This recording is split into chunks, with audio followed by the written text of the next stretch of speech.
प्रिय विद्यार्थियों, आप सभी का साइंस एकेडमी यूट्यूब चैनल में स्वागत है। हम उम्मीद करते हैं कि इस कोरोना काल में आप स्वस्थ एवं सुरक्षित होंगे। इस विकट परिस्थिति में आपको घबराना नहीं है कि आपकी पढ़ाई कैसी होगी।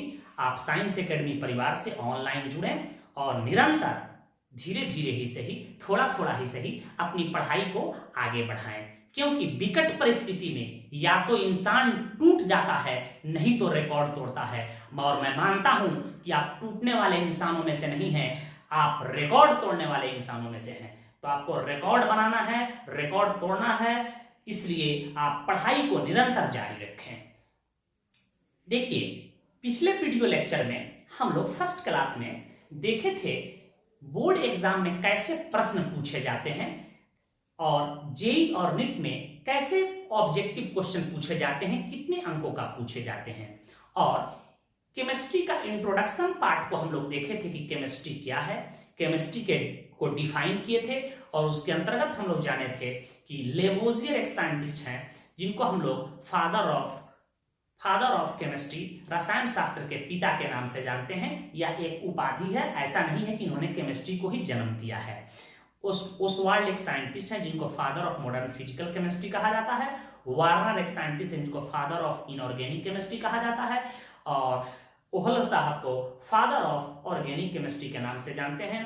पीसी राय को फादर ऑफ इंडियन केमिस्ट्री के नाम से जानते हैं। और एक वैज्ञानिक है वान हॉफ, जिनको केमिस्ट्री के क्षेत्र में प्रथम नोबेल प्राइज दिया गया था। इन तमाम बातों को हम लोग अध्ययन किए थे। तो जानकारी के लिए मैं पुनः बता दूं कि रसायन शास्त्र विज्ञान की एक वैसी महत्वपूर्ण ब्रांच है जिसके अंतर्गत हम लोग पदार्थों के बारे में अध्ययन करते हैं, उसकी संरचना, उसके रूपांतरण, उससे संबंधित नियमों का अध्ययन करते हैं। एक शब्दों में कह दिया जाए, अणुओं तथा परमाणुओं के विज्ञान को ही हम लोग रसायन शास्त्र के नाम से जानते हैं। इसी के अंतर्गत हम लोग पदार्थों के बारे में अध्ययन करते हैं कि पदार्थ निर्मित कैसे होता है, पदार्थ रासायनिक पदार्थों को बनाया कैसे जाता है, इसका उपयोग कहाँ किया जाता है, इसका बुरा प्रभाव क्या है इन्वायरमेंट पर और जीवों पर। इन तमाम बातों को हम लोग सीख चुके थे। केमिस्ट्री क्या है, केमिस्ट्री की उत्पत्ति कैसे हुई। तो आज के वीडियो लेक्चर में हम लोग केमिस्ट्री के ब्रांचेज कौन कौन होते हैं इसका अध्ययन करेंगे और importance and scope of chemistry, रसायन शास्त्र की महत्व एवं क्षेत्र को अध्ययन करेंगे। इससे एक दो प्रश्न आपके बोर्ड एग्जाम में और कंपटीशन में पूछे जाते हैं, तो गौर से सुनते चलिएगा और समझते चलिएगा और नोटबुक में साफ साफ लिखते चलिएगा। देखिए, जिस प्रकार आपके घर में पापा आपके 5 भाई थे, सुविधा के लिए 2-3 जगह बंट गए, या फिर आपके पापा अलग, चाचा अलग, बड़ा का लाला अलग हो गए। क्यों? कोई पूछे, कहिएगा सुविधा के लिए, मम्मी चाची में झगड़ा होता था इसलिए हमारे पापा अलग हुए। इसलिए अध्ययन में सुविधा के लिए केमिस्ट्री को भी कई वर्गों में बांटा गया है, अर्थात इनके कई ब्रांच होते हैं, लेकिन इसके मुख्य 4 ब्रांच हैं और इसी के सब ब्रांच हो जाते हैं आगे चल के। तो कोई किताब लिख दिया होगा केमिस्ट्री को डिवाइड 5 वर्गों में कर दिया होगा, कोई 6 वर्गों में कर दिया होगा, कोई 9 वर्गों में कर दिया होगा, तो घबराने की जरूरत नहीं है। ठीक है, अपना अपना लिखने का तौर तरीका है राइटरों का। तो चलिए हम लोग केमिस्ट्री के महत्वपूर्ण ब्रांच को देखते हैं। फर्स्ट ब्रांच है फिजिकल केमिस्ट्री बेटा, इसको हम लोग भौतिक रसायन के नाम से जानते हैं। और इसके अंतर्गत हम लोग क्या करते हैं, पदार्थों की संरचना, उसके रूपांतरण और इससे संबंधित हम लोग नियमों का अध्ययन करते हैं, संबंधित सिद्धांतों का अध्ययन करते हैं। तो कोई पूछे कि फिजिकल केमिस्ट्री क्या है, तो एक लाइन में डिफाइन कर देना, इतना बात जरूर बोल देना है कि रसायन शास्त्र की वैसी महत्वपूर्ण शाखा जिसके अंतर्गत पदार्थों की संरचना, रूपांतरण तथा इससे संबंधित सिद्धांतों का अध्ययन करते हैं, उसे फिजिकल केमिस्ट्री कहा जाता है। बहुत ही महत्वपूर्ण केमिस्ट्री है, इससे हमेशा जेईई और नीट में प्रश्न पूछे जाते हैं। तो एक लाइन में कोई पूछे कि क्या है तो आप जवाब दे दीजिएगा। मैं पोस्ट में मुख्य बात को लिख दे रहा हूं। क्या करते हैं, पदार्थों की, बेटा क्या करते हैं, पदार्थों की संरचना, पदार्थों की संरचना, रूपांतरण तथा संबंधित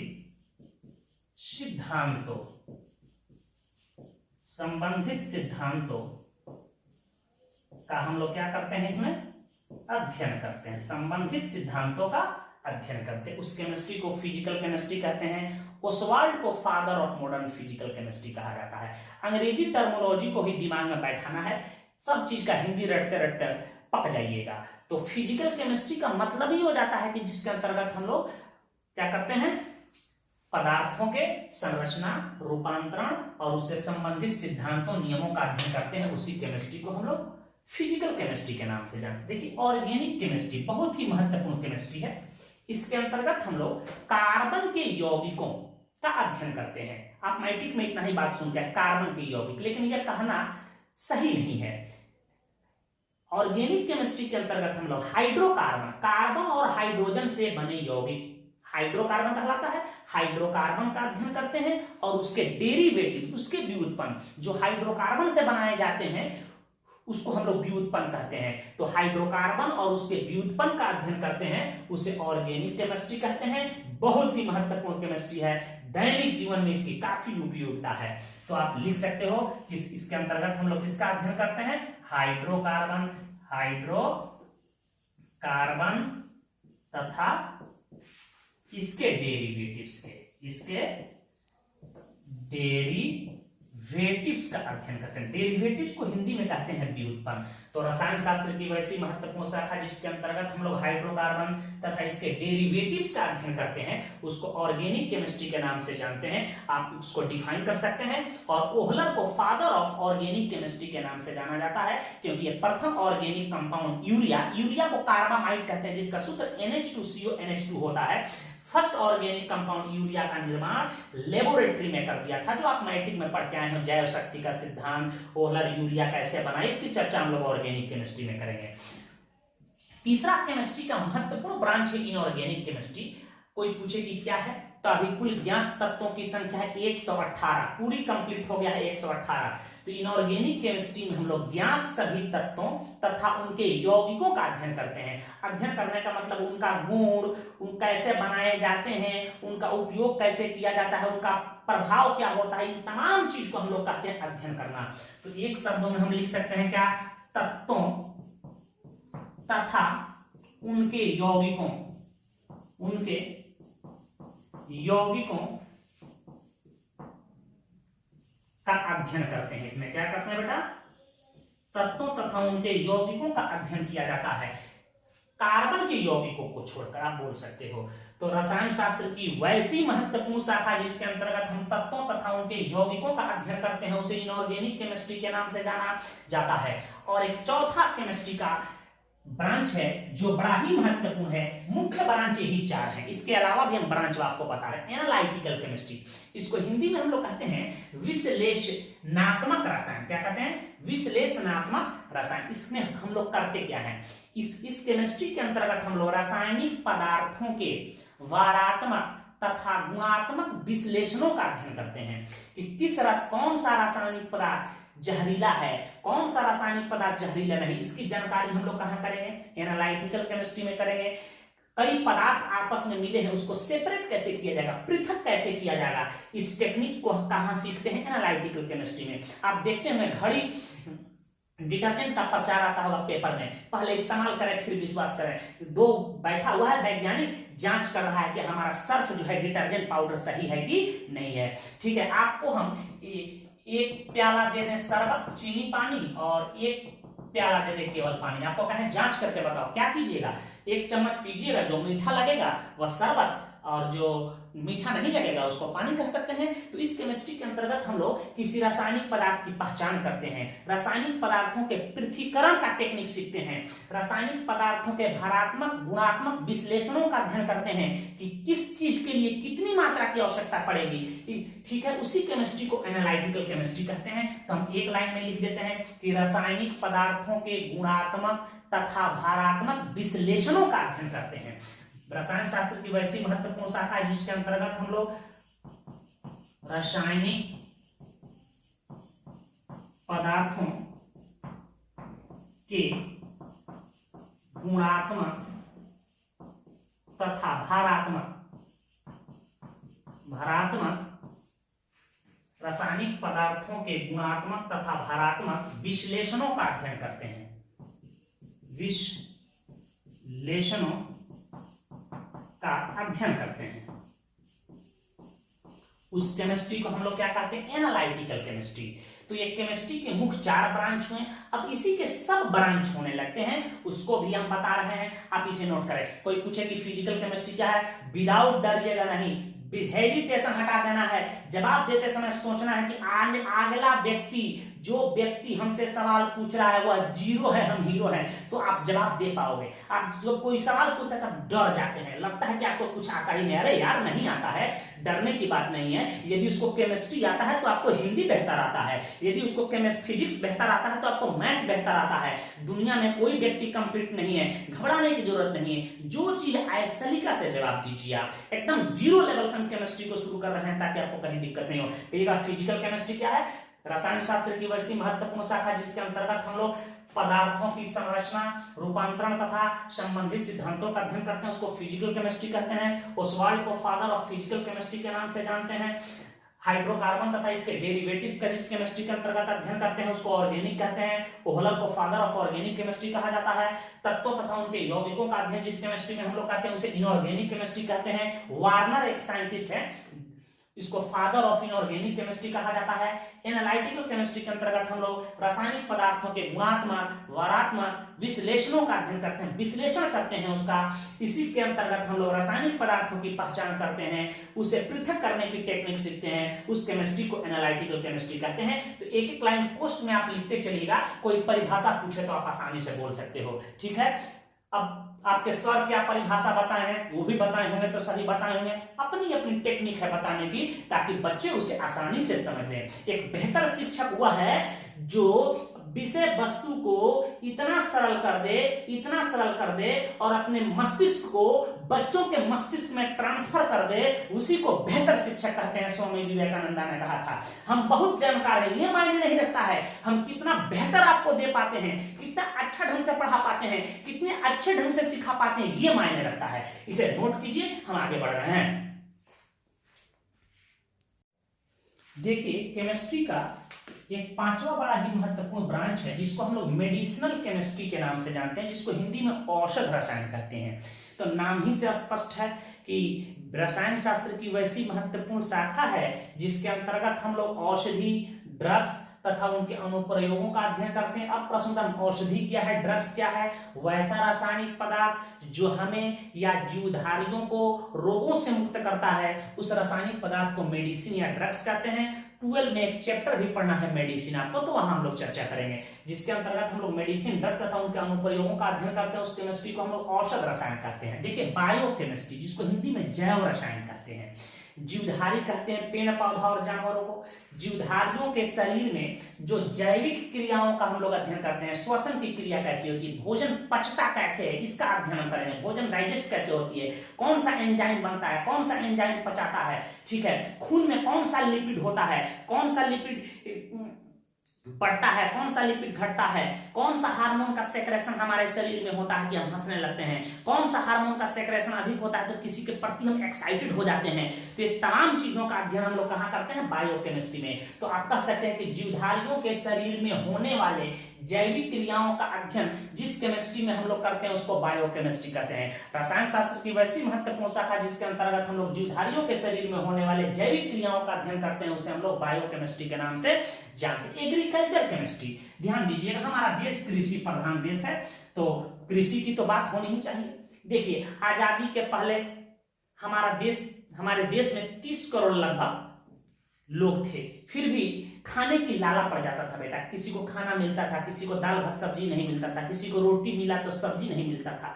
ये जमीन पूरी परती खाली पड़ा रहता था, फिर भी अनाज नहीं उगता था। इसके पीछे जानते हैं क्या है, न उस जमाने में कोई फर्टिलाइजर्स था बेहतर, न कीटाणुनाशक था, न कोई अपतृणनाशक था, न भूमि को फर्टाइल करने की कोई टेक्निक थी। लेकिन आज हमारी जनसंख्या इतनी बढ़ गई है, फिर भी आज हम लोग कृषि पर आत्मनिर्भर हैं। इसका कारण है एग्रीकल्चर केमिस्ट्री। एग्रीकल्चर केमिस्ट्री के अंतर्गत हम लोग कृषि से संबंधित रसायनों का अध्ययन करते हैं कि कौन सा रासायनिक पदार्थ जो है हमारे उर्वरक के निर्माण में हेल्प करेगा, कौन सा उर्वरक किस पौधों के लिए उपयोगी होगा, कौन सा कीटाणुनाशक का प्रयोग किया जाए, किस अवतृणनाशक का प्रयोग किया जाए ताकि कीटाणु जो है मर जाए। तो आज यह एग्रीकल्चर केमिस्ट्री के कारण ही आज हम अब कृषि के क्षेत्र में आत्मनिर्भर हो गए हैं। यह केमिस्ट्री का बड़ा ही सराहनीय योगदान है। आज यूरिया खाद, धान देख रहे हैं, धान में पानी लगा हुआ है, यूरिया खाद आपके पापा मार रहे हैं, धान एकदम हरा हरा हो जा रहा है। यह किसका कमाल है भाई? केमिस्ट्री की कमाल है। कदुआ नहीं पड़ रहा है, घेवड़ा नहीं पड़ रहा है, ये वो इंजेक्शन मारते हैं, कदुआ इतना बड़ा बड़ा हो जाता है। घेवड़ा पर कीटाणु जो बैठ रहा है तुरंत मर जा रहा है। 12 महीना गोभी खा रहे हैं, परवल खा रहे हैं, धनिया पत्ती उगा रहे हैं। किसका कमाल है? एग्रीकल्चर केमिस्ट्री का। तो इसके अंतर्गत हम लोग कृषि से संबंधित रसायनों का अध्ययन करते हैं, उसके प्रभावों का अध्ययन करते हैं। उसी केमिस्ट्री को हम लोग कृषि रसायन के नाम से जानते हैं। इन्वायरमेंटल केमिस्ट्री बड़ा ही महत्वपूर्ण है। यह आज विश्व की भी समस्या है कि इन्वायरमेंट के प्रति सब लोग जागरूक रहे। इसको हिंदी में पर्यावरणीय रसायन कहते हैं। हम लोग पर्यावरण में होने वाले रासायनिक परिवर्तन या वातावरण में होने वाले रासायनिक परिवर्तनों का अध्ययन करते हैं। जल कैसे प्रदूषित हो जाता है, जल प्रदूषण के कौन कौन से कारक हैं, इसे कैसे ठीक किया जाए, सॉइल पोल्यूशन कैसे हो गया, वायु प्रदूषण कैसे हो गया, अम्लीय वर्षा है, इसका कारण क्या है, अम्लीय वर्षा को कैसे कंट्रोल किया जाए। आज जो ओजोन लेयर नष्ट हो रही है, ओजोन लेयर को कैसे रक्षा किया जाए। CFC जो है क्लोरोफ्लोरोकार्बन, इसके जगह पर कौन ऐसे प्रशीतक का प्रयोग किया जाए ठंडक उत्पन्न करने वाला कि वातावरण पर इसका बुरा प्रभाव नहीं पड़े। केमिस्ट्री इस पर भी कार्य कर रहा है। आज आप देख रहे हैं ग्लोबल वार्मिंग के कारण हमारी पृथ्वी गर्म हो रही है, जो पहाड़ पर्वतों के बर्फ पिघल रहे हैं। ये तमाम चीजों का अध्ययन हम लोग कहां करेंगे? पर्यावरणीय रसायन में करेंगे कि पर्यावरण में, वातावरण में होने वाले जो रासायनिक परिवर्तन होते हैं, उन तमाम रासायनिक परिवर्तनों का अध्ययन कहां करेंगे? हम लोग इसी केमिस्ट्री में करेंगे। जल प्रदूषण, वायु प्रदूषण, ग्लोबल वार्मिंग, एसिड रेन, अम्लीय वर्षा, तमाम चीजों का हम लोग अध्ययन इसी में करेंगे। वैसे चैप्टर भी आपको पढ़ना है 11th में, अंतिम चैप्टर यही है इन्वायरमेंटल केमिस्ट्री। तो कोई पूछे कि क्या है तो कहिएगा सर पर्यावरण में होने वाले रासायनिक परिवर्तनों का अध्ययन जिस केमिस्ट्री में हम लोग करते हैं उसी को हम लोग इन्वायरमेंटल केमिस्ट्री के नाम से जानते हैं। न्यूक्लियर केमिस्ट्री, आज छोटा देश बड़े देश पर हमला करना चाह रहा है इसी केमिस्ट्री के बल पे। न्यूक्लियर केमिस्ट्री क्या है? इसको हिंदी में हम लोग कहते हैं नाभिकीय रसायन। क्या कहते हैं बेटा? नाभिकीय रसायन। देखिए रसायन शास्त्र की वैसी महत्वपूर्ण शाखा है जिसके अंतर्गत हम लोग नाभिकीय अभिक्रियाओं का अध्ययन करते हैं। नाभिकीय अभिक्रियाएं, नाभिकीय विखंडन हो सकता है, नाभिकीय संलयन हो सकता है। इसी के आधार पर एटम बम, हाइड्रोजन बम बनाया जाता है। याद रखिए कभी कभी क्वेश्चन पूछ देता है कि एटम बम किस सिद्धांत पर काम करता है, तो एटम बम नाभिकीय विखंडन के सिद्धांत पर काम करता है। ठीक है, जब बड़े न्यूक्लियस टूट करके छोटे छोटे न्यूक्लियस में डिवाइड होते हैं तो उसको नाभिकीय विखंडन कहते हैं। और हाइड्रोजन बम किस सिद्धांत पर काम करता है? तो नाभिकीय संलयन सिद्धांत पे काम करता है। हेंस बेथे नाम का साइंटिस्ट था, उन्होंने बताया कि सूर्य में जो आज रोशनी है, सूर्य में जो रोशनी है वह नाभिकीय संलयन के सिद्धांत के कारण है। हाइड्रोजन के छोटे छोटे परमाणु जो जुड़ करके आपस में बड़े नाभिक हीलियम का निर्माण करते हैं और काफी मात्रा में ऊर्जा उत्पन्न करते हैं, जिसके कारण आज सूर्य जलता हुआ प्रतीत हो रहा है। यह नाभिकीय संलयन का सिद्धांत ही है, जिसमें छोटे छोटे अणु मिलकर बड़े अणुओं का निर्माण करते हैं और काफी मात्रा में ऊर्जा उत्सर्जित करते हैं। और बड़े नाभिक जो टूट करके छोटे छोटे परमाणुओं में, छोटे छोटे नाभिकों में बदल जाते हैं, उसके नाभिकीय विखंडन कहते हैं। दो ऑब्जेक्टिव क्वेश्चन याद रखना है कि एटम बम नाभिकीय विखंडन के सिद्धांत पर काम करता है और हाइड्रोजन बम नाभिकीय संलयन के सिद्धांत पर काम करता है। और इन दोनों में हाइड्रोजन बम सबसे खतरनाक माना जाता है। एक गिर जाए तो पृथ्वी की मुख्यतः पार्ट को नष्ट कर सकता है। तो आज एक देश दूसरे देश से डर रहे हैं नाभिकीय रसायन के बल पे।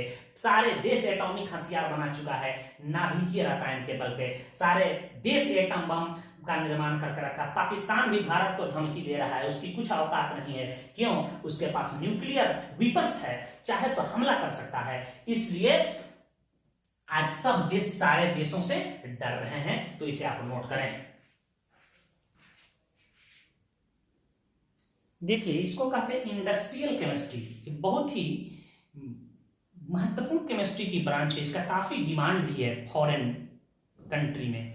इंडस्ट्रियल केमिस्ट्री में हम लोग सीखते क्या हैं, अध्ययन क्या करते हैं कि बड़े पैमाने पर हम लोग लो कॉस्ट में, कम खर्च में यूजफुल केमिकल्स के उत्पादन के रासायनिक प्रक्रियाओं का अध्ययन करते हैं कि कम खर्च में बड़े पैमाने पर कोई रासायनिक पदार्थ का उत्पादन कैसे किया जाए। जैसे कि वाइन बनता है इथाइल अल्कोहल से, आपको पता है, तो बड़े पैमाने पर इथाइल अल्कोहल को कैसे बना लिया जाए। फिनॉल का नाम सुने, एंटीसेप्टिक्स पदार्थ है, कीटाणुनाशक है, बड़े पैमाने पर इसका उत्पादन कैसे किया जाए जिसमें लागत कम हो और उत्पादन ज्यादा हो। तो उस केमिस्ट्री को हम लोग इंडस्ट्रियल केमिस्ट्री कहते हैं। इसमें क्या करते हैं, बड़े पैमाने पर, जिसको लार्ज स्केल कहते हैं, कमर्शियल प्रिपरेशन कहते हैं, लार्ज स्केल पर, बड़े पैमाने पर, लो कॉस्ट में यूजफुल केमिकल्स के उत्पादन के रासायनिक प्रक्रियाओं का अध्ययन किया जाता है। उस केमिस्ट्री को हम लोग इंडस्ट्रियल केमिस्ट्री कहते हैं। पॉलीमर केमिस्ट्री क्या है, आपको 12 में पॉलीमर केमिस्ट्री पढ़ना है। पॉलीमर एक प्रकार का मैक्रोमोलिक्यूल होता है, बृहद अणु, जिसका अणु भार बहुत ज्यादा होता है, बहुत ज्यादा बड़ा बड़ा होता है, बहुत बड़ा अणु होता है। जैसे जल H2O है, इसका अणु द्रव्यमान आप निकालिएगा तो 18 आएगा, लेकिन पॉलीमर जो होते हैं इनका अणु द्रव्यमान बहुत ज्यादा होता है, ठीक है। तो इसलिए इन्हें मैक्रोमोलिक्यूल कहते हैं, बृहद अणु कहते हैं। जैसे प्लास्टिक हुआ, रबड़ हुआ, नायलॉन का रस्सा देख रहे हो हुआ, टेरी कटन का कपड़ा पहने टेरिलीन हुआ, सिल्क हुआ, ये सब क्या है, एक प्रकार के पॉलीमर हैं।